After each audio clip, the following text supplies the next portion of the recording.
These injustices, they can't, you know why they keep doing it? Because people won't call them out on it. I kick the door open of Asda. I'm like, listen, eggs. Bitches. You put them in Put the fridge. those eggs in the fridge. Cross out the ED. It's sour cream.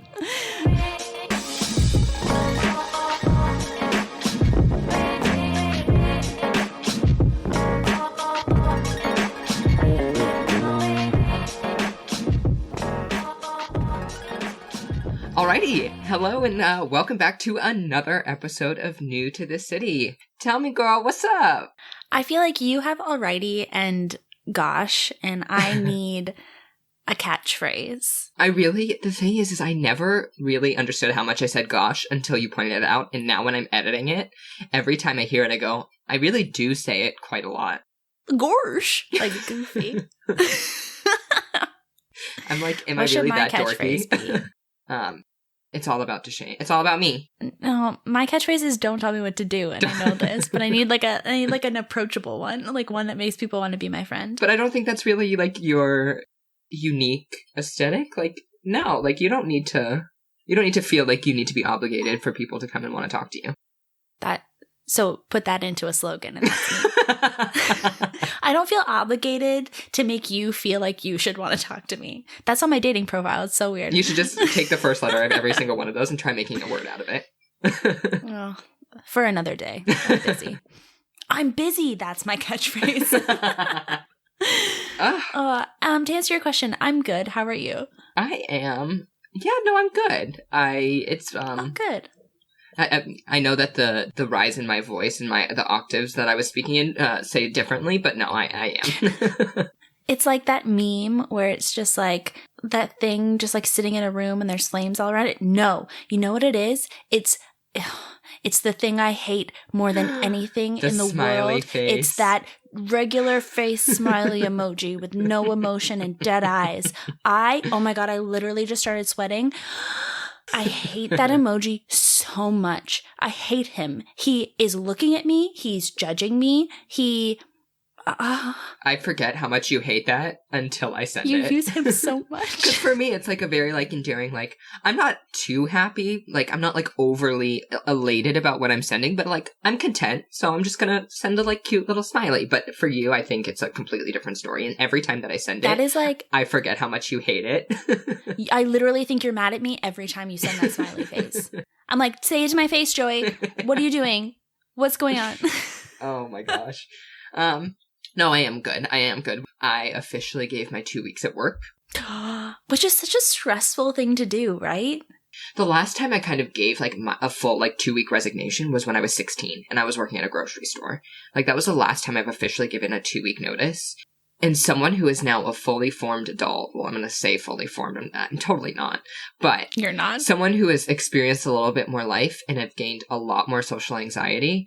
It was something that, like, I fully experienced more life and gained a lot of shit.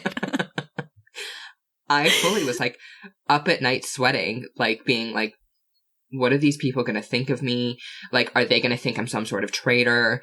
And I was fully having, like, sweats, hyperventilation, higher heart rate, panic before I had to go and tell my manager. I went up to her and I was like, hey, so we need to talk.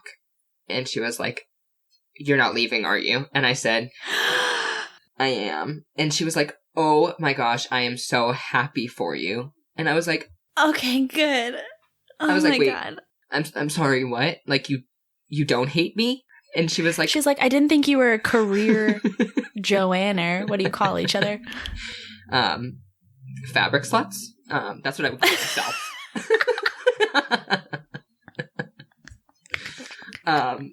But she was like, I'm glad you got a kick out of that one.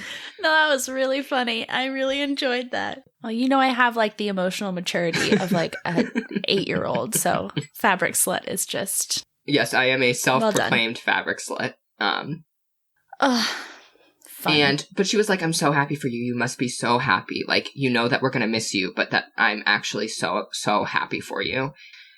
That's like a lot of the things is like you hype yourself up to this point of like, I fully am the person who will create full conversations with myself about what people are going to say and then go up to that person and be like, I already know what you're going to say. I already know what you're thinking. You've already told me.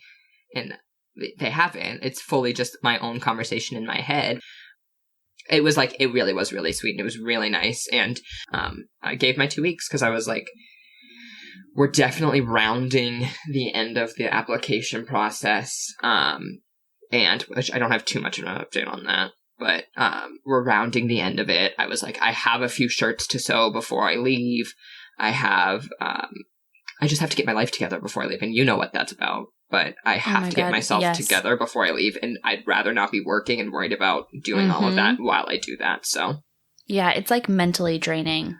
And it's something that you have to put all of your focus into because, hello, you're moving across the ocean. We sent 2 boxes so far because there is literally zero way that I was able to send everything and pack everything. Like, fully no way. And the amount of money for those 2 boxes, I want to give you a chance to guess because I would love to know what you think a lot is. Okay, well, tell me the contents of the packages first. My first box was my sewing machine with fabric, and my mom made Jacob a blanket, a very large blanket, that over to him as well. The box ended up being 37 pounds. So, and then the second box contained my serger and again, a few more fabric stuff and stuff like that. But yeah, how much do you think that costs? I'm gonna I hope that I'm wrong, but I'm going to say like 400 ducks. Oh, 400 ducks.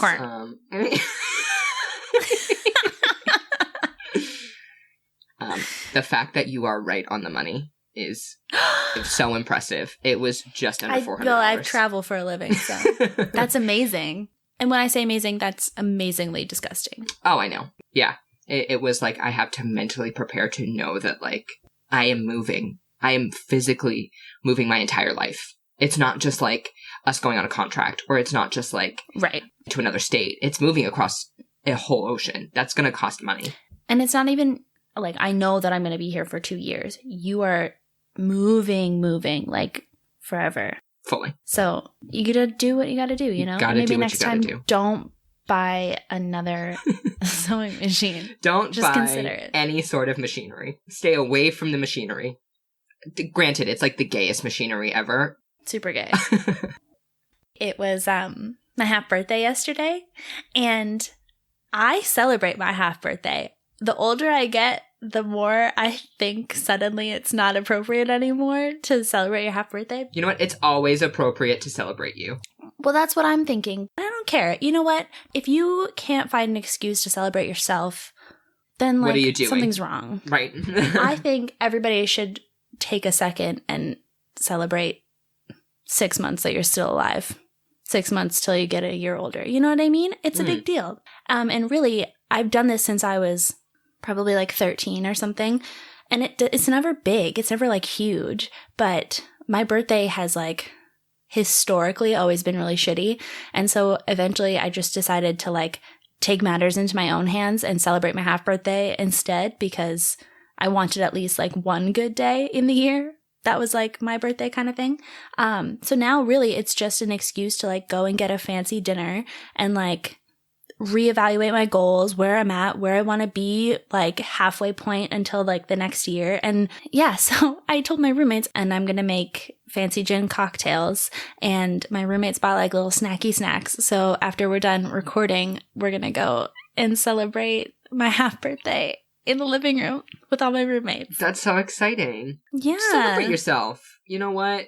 I don't give a shit what anyone else thinks. More people should celebrate half birthdays. I think that like little celebrations are worth everything. And I think especially because people put a lot of pressure on certain days, that sometimes like you just need a day that you don't have any expectation of, and those are the best days because expectations lead to disappointment. Let's be honest. Exactly. That's why birthdays always suck, and that's why New Year's always sucks too. Like, you feel like you have to do something, it has to be a big deal, and then it never like lives up to the expectation of what it's supposed to be. So it's just disappointing. There's just so much pressure. There's so much pressure, and so there's so much shit going on in the world. Like, who cares if you want to be excited about stupid things? I agree with that. That's what's keeping me going. I agree with that fully. So we had a very exciting week because we were guests on someone else's podcast for the very first time. Other people want to hang out with us. Other people want to hear what the fuck we have to say besides the two of us. Which we didn't think would be the case, which is why we started our own podcast.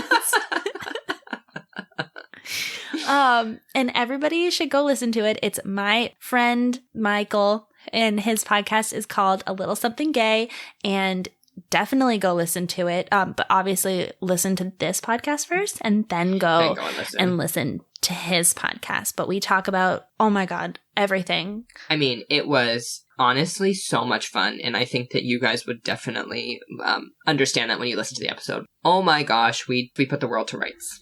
Oh, what does that mean? It means like like those conversations that you have that are so deep that like you basically talk about the meaning of life. That's basically what we did.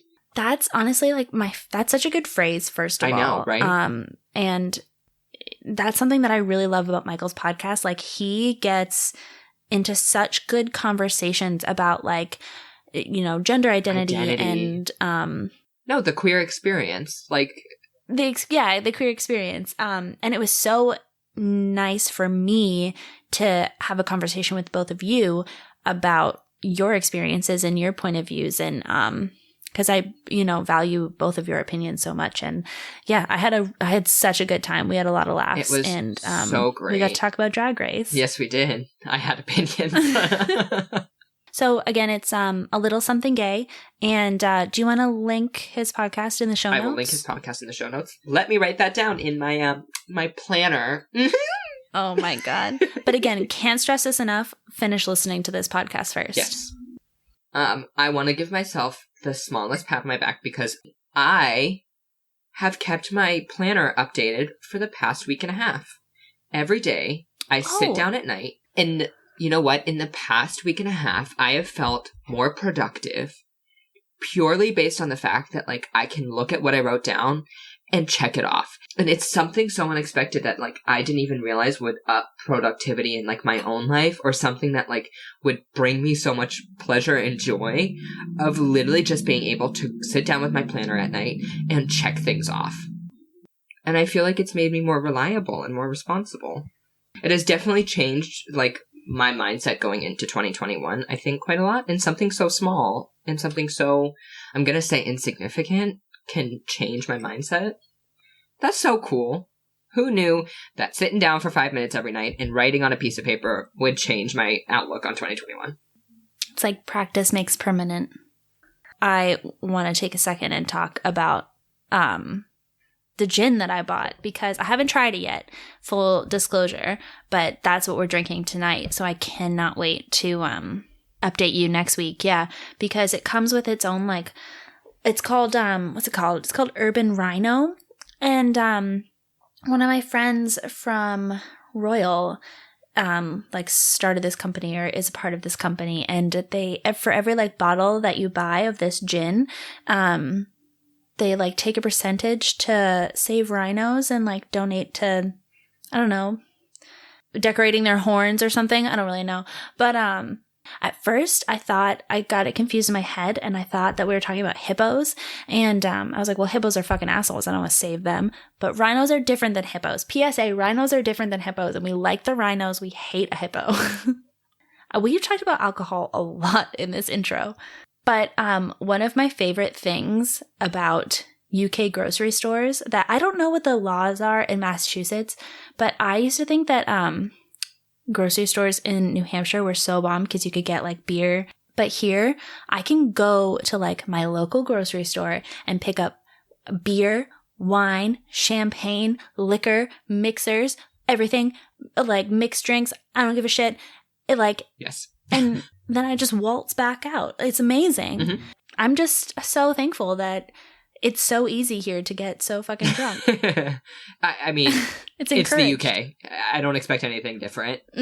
I feel like I have two different perspectives on it because I grew up in Vegas. Like, I mean, alcohol there, the like liquor licensing and where they sell it is so completely different to what Massachusetts is like. Mm-hmm. So I feel like in grocery stores in Vegas, you could buy beer and wine. I don't think you could buy spirits in grocery stores. You had to go to a liquor store for that. But they still, granted, sold alcohol. Where in Massachusetts, like, you're basically looking at no alcohol whatsoever. Table, like, you know, like cooking wine is is the most you can get. And you don't want to get drunk on that shit.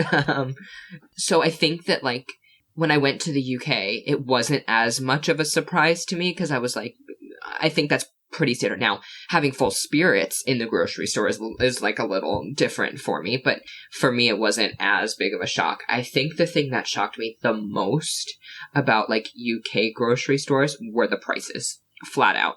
I think that the prices of just everything in general is so much less. Like when I was cooking for Jacob and I made him like steak dinner, steaks were like £4, where in the UK or in the US, a decent steak you're getting for $11, $12. And that's like, Jacob and I bought like a full week, 2 weeks of our grocery, like of us eating. And it was maximum £50, £60. Mm-hmm. That's insane. That is crazy. So convert it for the Americans. £60 is somewhere probably around $90. $75? Yeah. Oh, you think so? Yeah. It's a little less than 90. For full like 2 weeks of shopping. In the US, if you were to buy 2 weeks of shopping, it's easily $200. Easily.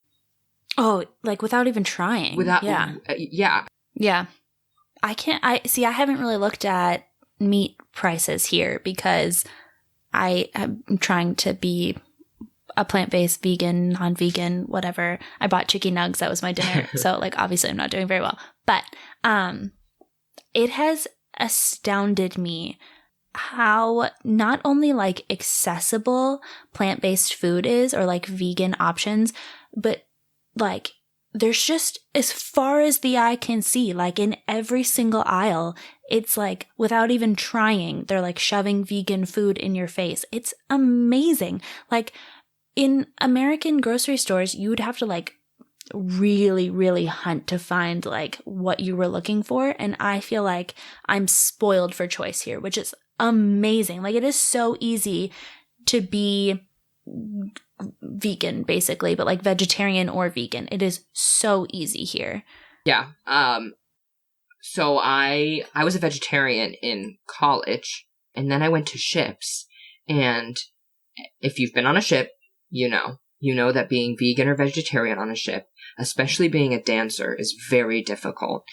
So when I got off ships, I was able to go back to being a vegetarian and realizing in the States how much vegetables are in the US and how expensive it is to maintain being a vegetarian. I was like, it's just expensive. It's so expensive. And having healthier options are even more expensive when you get into US grocery stores. I mean, in a U.S. grocery store, there's a specific aisle for it. And when you're walking down that aisle, you're looking at $3 to $4 more of the same product that you'd get that isn't in that aisle. Yeah. Like, it's not just one brand that's offering a certain product. You're looking at options. Was it like Amy's? It's you like Amy's. The frozen dinners that are like... And it's, what's it called? Morningstar. Morningstar is the other big one in the U.S. Morningstar! Oh my God, sponsor us. They have the best breakfast sausage patties in the entire world. I have never had anything that, like, tasted more like an actual breakfast sausage. Oh, fabulous. Oh, fabulous. Okay, so let me ask you this, because I'm still kind of experiencing this as I buy more groceries. Can you taste the difference between, like, say, American ketchup and UK ketchup?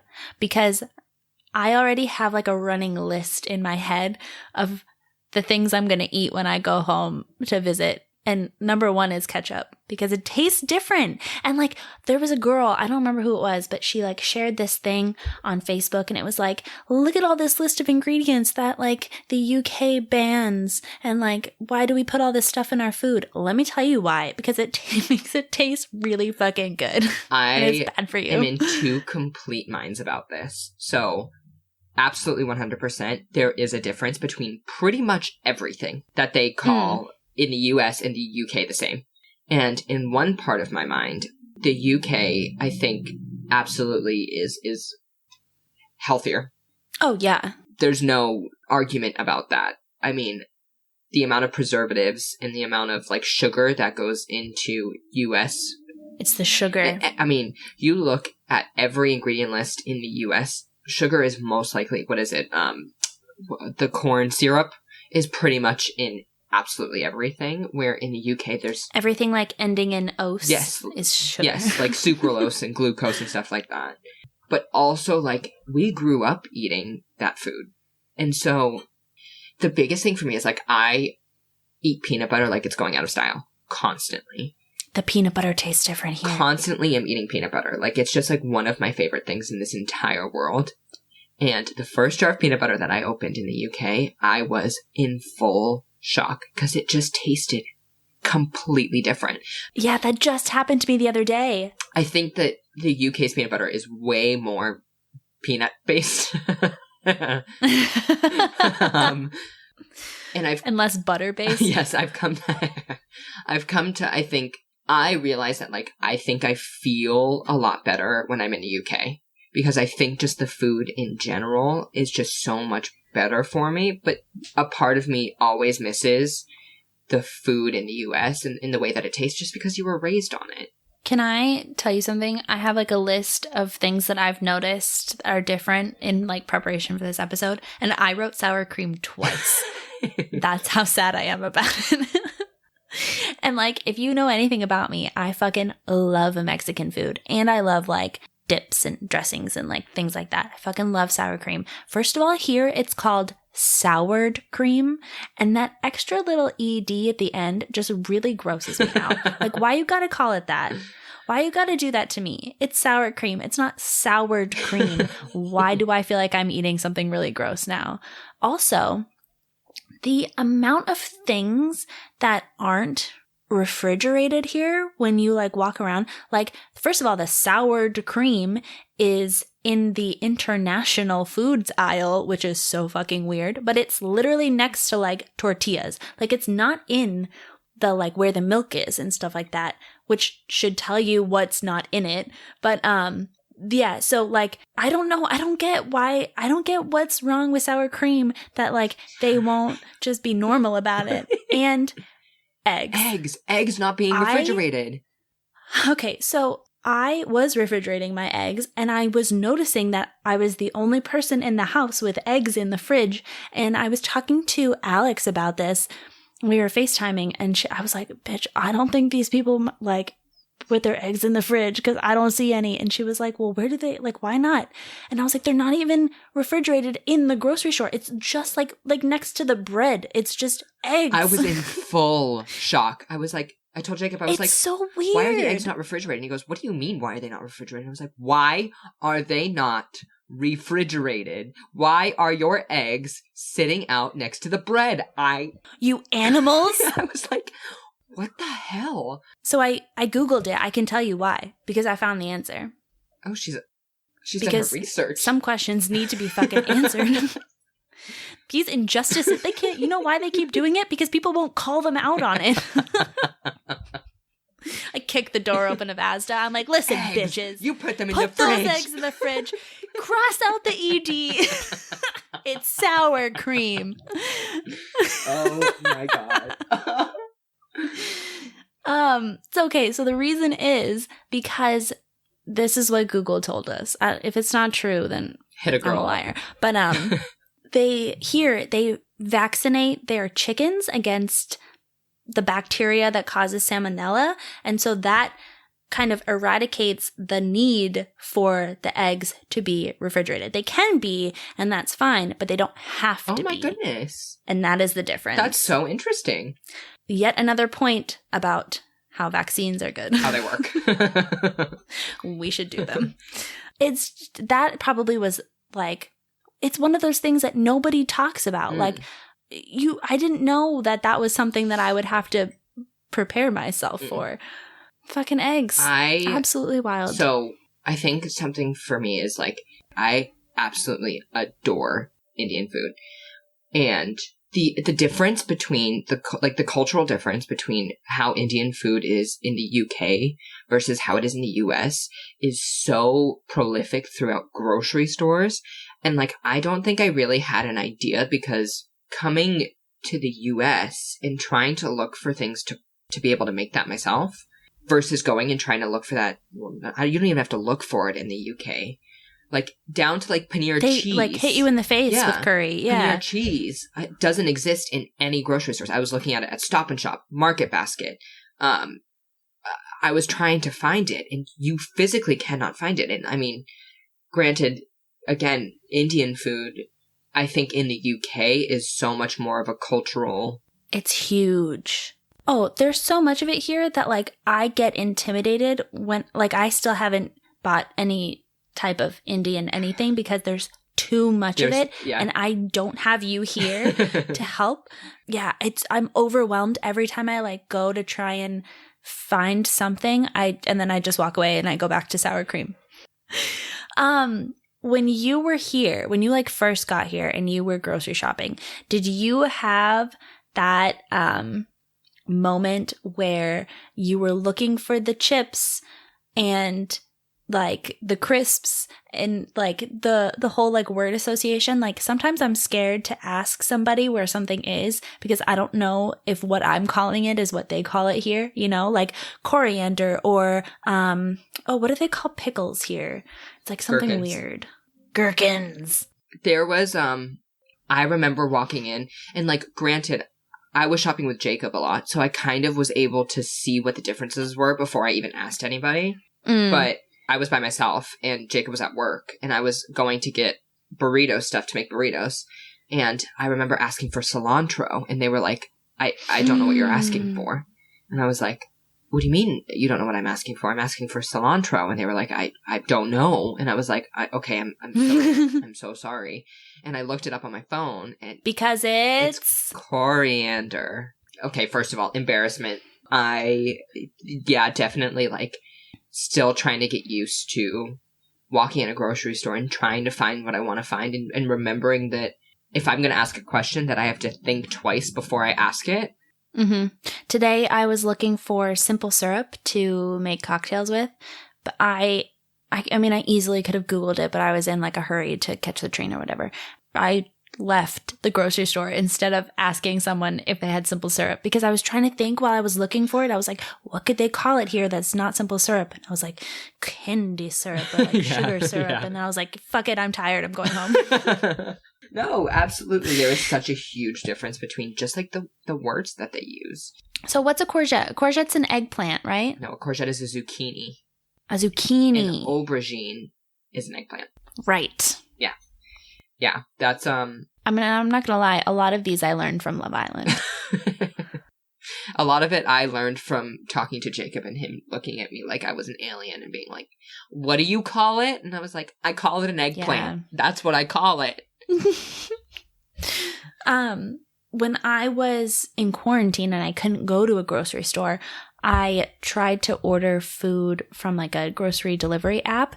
And I gave up so fast because I would just type in the search bar what I was like looking for to buy. And the amount of times that it was like, we don't have that here. And I was like, but you do. It's like a really common thing. And I was like, I don't actually know what it's called.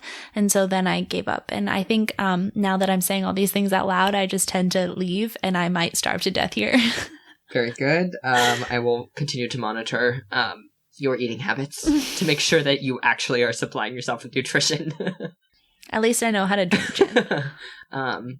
Have you been to the international section and seen what the American section is? Yes, that's how I found sriracha and Frank's hot sauce. Frank's hot sauce, oh my god. I was so excited. The one thing that I was probably most shocked about seeing is canned pumpkin.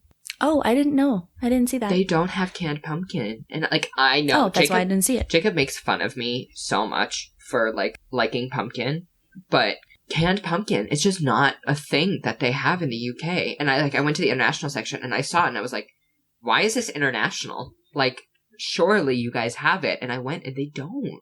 Because they don't have, like, the need for pumpkin pie, right? I guess so. That's, like, the only reason you would use pumpkin, right? Well, like, making pumpkin soup, if, like, you don't have fresh pumpkins. Fresh gourds. Fresh gourds. Oh, my gourd.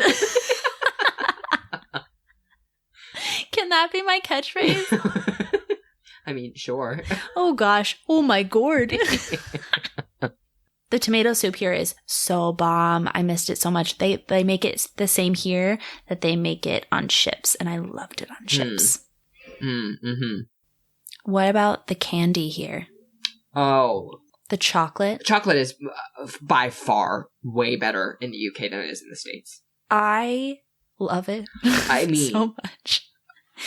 Doug, my roommate, he'll be like, oh, he can't eat gluten, so he can't eat, like, a lot of, like, yummy snacks. So he'll be like, oh, here, eat this because I can't. And so now you get to. And so that's how I try a lot of British snacks, which is fun. Okay.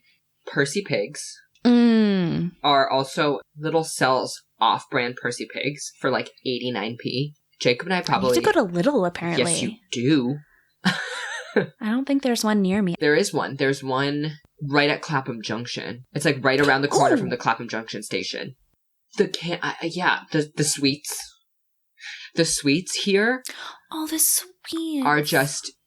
I think because they're not so sugary, they're not, like, completely overly sweet. I think I absolutely adore them. Like, I got Sour Patch Kids, which tasted completely different. Like, all the flavors were different. It was very strange for me. And then I got sour Skittles, and they're like regular Skittles. They don't have, like, the grainy, like, cut your tongue up, make you want to die powdered sugar on the outside at all. They're just a regular Skittle that's sour on the inside. It's wild. I've never noticed that. It's wild because it's the exact same thing. Same packaging, everything, completely different candy. They're like acid green. It's box. Such an adventure, that aisle. Yeah. That's so strange. Yeah, it's so weird. But I also think their biscuits. But the chocolate. The amount of oh biscuits my God, the that biscuits. they have are crazy. My favorite are the bourbons. Have you had those yet? They're like these like long, like rectangular, like almost like really dark brown, like molassesy cookie. Oh. Okay, you guys, thank you so much for listening to this episode. We hope you enjoyed it. If you did, please make sure that you rate us 5 stars, subscribe, follow, do all the things to make sure that you don't miss any new episodes coming out. We come up with a new episode every single Tuesday. Also, make sure that you follow us on social media. Joey, what's our Twitter? Our Twitter is New to the City. Make sure that you do spell city, CiTea. Also, we have an Instagram, Facebook page, and a YouTube page, and that is all New to the City podcast. Again, that is CiTea. Also, we want to hear from you guys. We want hate mail. We want love mail. We want all the people in the UK to send us an email and tell us what they think is weird about American grocery stores that we didn't cover. We love to see it. So make sure that you email us at newtothecitypodcast@gmail.com. Again, that is CiTea. That's correct. I think that's it. That's it, baby. That's it. I'm gonna go drink some gin. I'm gonna stress. I'm gonna go stress. Okay, cool. All right, cool. Bye.